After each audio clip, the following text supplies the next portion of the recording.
Welcome back to Duelists of the Roses. So now let's defeat Margaret Mai Beaufort. Go ahead, Jova. So, you're the one who betrayed those who summoned you. I guess I'll have to show you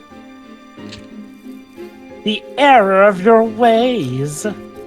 Will you now? Oh, if I want to. She has a deck cost of 1003, and I have my deck is on 994. I think I forgot what the number is. You did go for 999. No, sorry to. And yeah, most of her field is rock type, which is weird because mountain harpies usually that should ideally make sense. I guess. Well, that's the thing, though. You'd think that her. Oh, there you go, a harpy. Remember, Harpy lady. the around this time, the terrain where the field spell where the harpies benefited the most was the mountain one. I actually do have an Harpie's see- pet dragon with me, so. So, see, with Mai, they obviously got her deck thing down, so why didn't they go... Well, I guess, to be fair, because Cybermen weren't a thing back in the old days, so that's why they didn't get Tristan's signature card. Probably. I don't know. Even though that signature card is pretty weak, honestly. Which that's the thing, Joe, but there's still plenty of machine type cards in this game, so it's not like the cards aren't here, it's just that they chose not to use it. I had to agree. Well, Carbonara Warrior, because I checked what that card was, is a pathetic level 4 a fusion monster with 1500 attacks and 1200 defense. So Jesus Christ. Yu-Gi-Oh! In its first days. Early fusion monsters. Oh, there you go. Suck There you go. big time. There you go. See, Java, here's how it is. This is how you fuse. You pick either 1, 2, 3, or 4 more cards. See, but since monsters, but since monsters can't fuse with magic cards, they just get thrown away. It's a way to discard your hand so you can pick up more cards in the one afterward. Yeah, because the way drawing works in this game is that you always have to have 5 cards in your hand. Let's say I just used 3 cards at once, meaning when I start my next turn, I will draw 3 cards. So, because the game always wants me to have 3 cards in my hand each time, as you're about to see. Hold on. See? There you go. GX tried to add something like this both in the anime and for the video games like the Tag Force titles with a card that Chaz used called Magic Mallet, which allows you to discard a number of cards you want and get as many in return from your deck. As you can imagine, however, this will probably be for abuse, for a lot of abuse, so far it hasn't actually been printed for the IRL game, but who knows, they printed Declarational Rebirth, which is already broken on its own eventually, so what do I know anymore? Yeah. Good old Monster Rebirth. No, actually, that's not what I mentioned. Declarational Rebirth is something completely different. Tramp card... Oh, okay, to be fair, in my favor, you just mentioned the last word, rebirth, so I could have taken that either way. Oh, I forgot about this. Okay, that whole fusion thing that I just showed, and even she just did behind the scenes, that's also how you use equip spell cards, Joe. But you don't, instead of doing it like in the real life card game, instead, if you have an equip magic card that raises your monster by like 500, let's say 500 attack points, you just use that little gimmick number thingy there to literally mush the magic card into your monster and raise its attack points. That's how it works. It would be hilarious if you end up using Harpie's pet dragon to beat Mai. And she activated Shadow of Eyes, because of course she did. Smart. But yeah, the point of the Declaration of Rebirth is when it's a tramp card, and as long as it's active, all monsters in the graveyard, in fact only just of your opponent, gets treated of the one type of your choosing. This is usually done to facilitate some particular type of deck that allow to stun lock your opponent and say, oh, these type of monsters can't do jack shit because I say so. But yeah, my Meteor Black... Oh, there you go. There you go. Mai just fused 2 monsters. There you go, Joe. But that's how it works. There you But go. into what? We don't know yet. Fortunately, my Meteor Black Dragon gains 500 points just by being in this field, which basically means it's way stronger than any of Mai's monsters, meaning I've got this duel in the bag, basically. So in the meantime, Pedro, what was the accomplishment of the real life Lady Margaret Beaufort? Yes, let's talk about Lady Margaret Beaufort. She was a major figure in the Wars of the Roses of the late 15th century, and mother of King... Oh, there you go, Jova. Sorry, Dwips. she was the mother of King Henry VII of England, meaning, Dwebs, Mai is Yugi's mom. In this case. In this continuity. Don't you see? I'm not gonna make a Stacy's mother. No. Don't you see? In this universe, Yugi calls her mommy. Yep. A descendant. She's a descendant of King Edward III. She passed a disputed claim to the English throne to her son, Henry Tudor. Capitalizing on the political upheaval of the period, she actively maneuvered to secure the crown for her son. Beaufort's efforts ultimately culminated in Henry's decisive victory over King Richard III at the Battle of Bosworth Field, which is the actual final battle of this game's story. So, yeah, they are following the actual English, the actual proper War of the Roses. They have made their homework in terms of what taking from the period. Like I said, again, go on. So, Diz, what do you think of English history as told by Yu-Gi-Oh? I'll be honest, I prefer it when Yu-Gi-Oh was doing the whole shadow, go to the shadow realm thing better. Again, it's interesting to see, like I mentioned in the previous part, I'm a sucker for the type of stories that, diverge from the canon and everything. I can imagine... No, go on. And it's interesting to see how Yu-Gi-Oh! Only did it sporadically. Like, we got these 3 games, Forbidden Memories, Duelists of Roses and False Kingdom. Then we got, but most of the other games have been mostly like a retread of the anime sagas, nothing too particularly diverging. Yeah. It's interesting. It's interesting. Like, I can imagine it would be interesting if there was at any point in the early 2000s a kid who was having history class in England, and the teacher asks, "Okay, so anybody knows who Elizabeth of York was?" And the guy goes, "Oh, I know. She was the wife of Henry Tudor, who later became Henry VII after the Wars of the Roses." And then suddenly the teacher was, "Oh crap! How do you know that? Like, did you like check that in the book in the library?" No, I played Yu-Gi-Oh! Duelists of the Roses. Who says video games don't teach anything? I wonder how many people did that, and the teachers failed because they were supposed to learn things from video games. There we go. But let me check also something else. But yeah, again, if you have also seen something like, say, the Tudors TV series, it will know that, interestingly enough, out of all of the factions, the 2 major factions involved with the War of Roses, who won ultimately in the end was someone who only associated with one of the families, but essentially waited their time to actually strike to gain control of the crown. Again, it's also the thing on how the War of Roses started, unfortunately, which is a side effect that started in the 100-Year War, and something that Jeanne d'Arc actually does briefly mentions. In the event that the then regent of the throne, Henry VI, was unfortunately crowned when he was still a child, and probably because of the repeated attempt of assassination, intrigue, politics and everything, he was unfortunately not mentally sane. And some people wanted to use that to their advantage, which ultimately led to this particular civil war. It's a shame, because it was just after one king that many considered, a great one, Henry V. Indeed. Believe it or not, people actually used to love the Tudors here and there. It's kind of a running cycle, starting with Henry VII, and will culminate with Henry VIII's firstborn daughter, Bloody Mary. Elizabeth I. To be fair, despite No, Elizabeth the Queen Catholic. Mary. My bad. That was her name.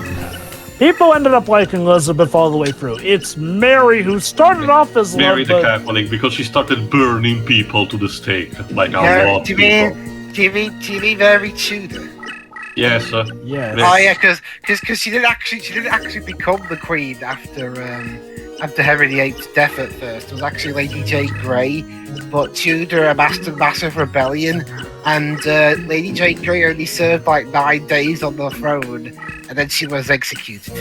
Mind you, this Ouch. was after Henry's actual son had served on the throne, but died. She's not a big black dragon. Dang. That's okay too. I think I should have a B plan. That's fair. But yeah, Jova is right. Mary the Catholic was the one who almost threw again the country in turmoil. Oh, there you go. Preventing. I have another one. Again, banking the first Elizabeth, Queen Elizabeth. But yeah, I recommend also. Again, it's a very popular video, so it's probably a no-brainer. Many people already know it. But I do recommend Oversimplified's video biography about Henry VIII. I also happen to have one of those humor-style comedy, biography books that were after for teenagers that talk about, Henry VIII biography. So I already knew a lot of stuff, like the many different types of wives that he had and the reason why they came and went. The fact that he was also surrounded by people called farmers. So yes, like a lot of them of his council were accidentally just called farmers. To go back on the topic of forbidden memories, just to give a basic idea, Jova, because I actually did check this myself as well. Most of the 100% save files for forbidden memories that you can find on the internet, pretty much all of them used Game Shark. Even the ones that used Game Shark, even they are incomplete. They don't have all the 771 cards that the game has. So apparently even hackers weren't able to get into the game's code and properly activate the flags for every single card. It seems it's so weird that game seems to still have still seems to baffle even hackers who mess with the game's code. It's quite baffling. And that's one of the main reasons why, like Theo said, we're still not entirely sure if someone's skull is even in that game. It's weird because at this point you think someone would have at least tried to data mine the game to check, in the files if it's present or not. Mm-hmm. Punished eagle. Yeah. All right. Let's see.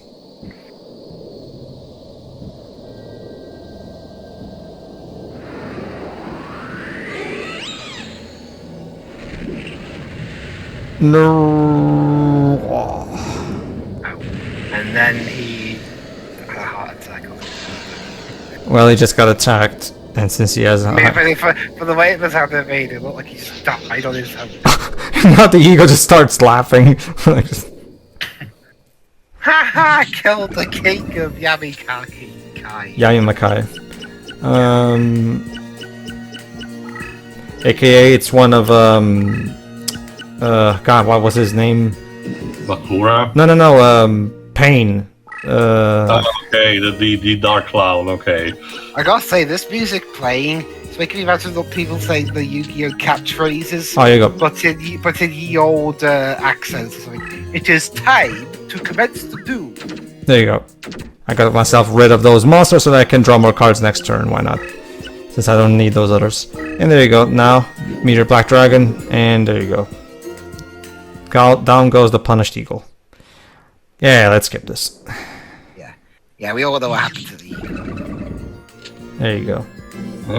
King of Yamimaka is just a vanilla level 5. Hey, to be fair, for vanilla level 5, 2000 attack for the time it was made is fine.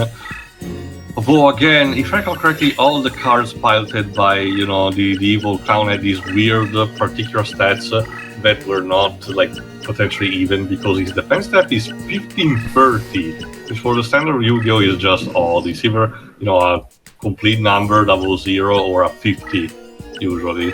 Mm-hmm. The Sacred Cards in Reshape of Destruction duology also has a very similar problem. To be fair, unlike these games, you can actually go to Solomon's shop and actually buy cards. The problem is that it still takes a long time because they added extra layers of grinding. Remember, in those, in order to even face an opponent, not face an opponent, sorry. In order to even have, it's a reverse thing of the deck cost system, where each card will cost a certain, will has a certain amount of deck capacity. Meaning, let's say, for example, you have a deck capacity of 1,000. That means that the total deck capacity of all 40 of your cards can't exceed that number. Each individual monsters and magic card and spell card and so on has its own deck capacity. So you can only put in as many powerful cards as your deck capacity will allow. How do you raise your deck capacity? Simple. You beat opponents.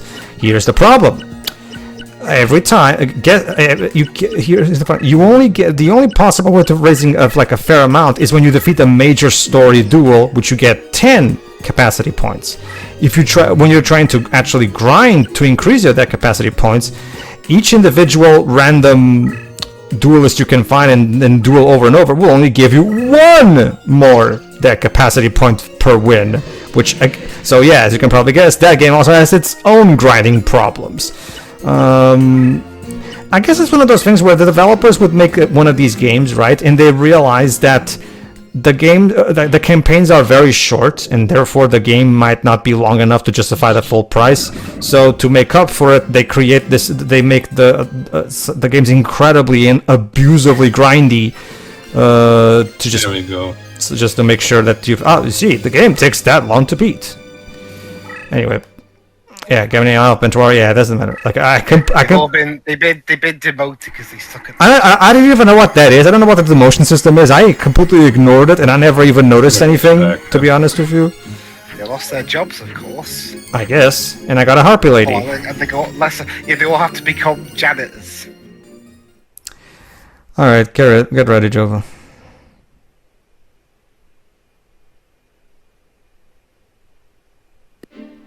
Losing to the likes of you makes my skin crawl. You shall not be so lucky when you reach the continent, for Yugi and his followers are a force to be reckoned with. Yeah, sure they I are. should know, my own son. Ha, my. So who is next? All right, Dwebs, you be the next one. The next one is. You'll see. Boy. Oh, Dover. So we're in Dover. Let's see what's in Dover then. It's over there. Go ahead. Mako? If you're looking for a boat to take you to the continent, climb aboard. What is Mako in this game? Well, it's a boat too. Mako does have a boat, so I guess it makes sense. Alright, landlubber. If you want to reach the continent, you'll have to face me in a duel. Really? Yes. What else are you gonna do? Me? My name is Mako, card mercenary of Bretagne. So Mako is a card mercenary. At sea, you're in my element. I've been waiting for you to cross my path. Okay then. Defeat me and I'll deliver you to the shores of Bologna. Of Bologna. course, how it works. All right. So there you Hang on, go. I'll push you overboard.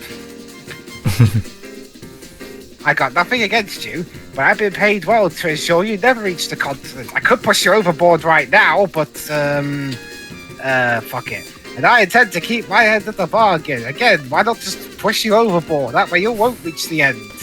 Again, it's like that little bit from Little Craven. One of my favorite jokes ever in the Abridged series is that bit that also applies to this situation, Dwebs, that you were just saying.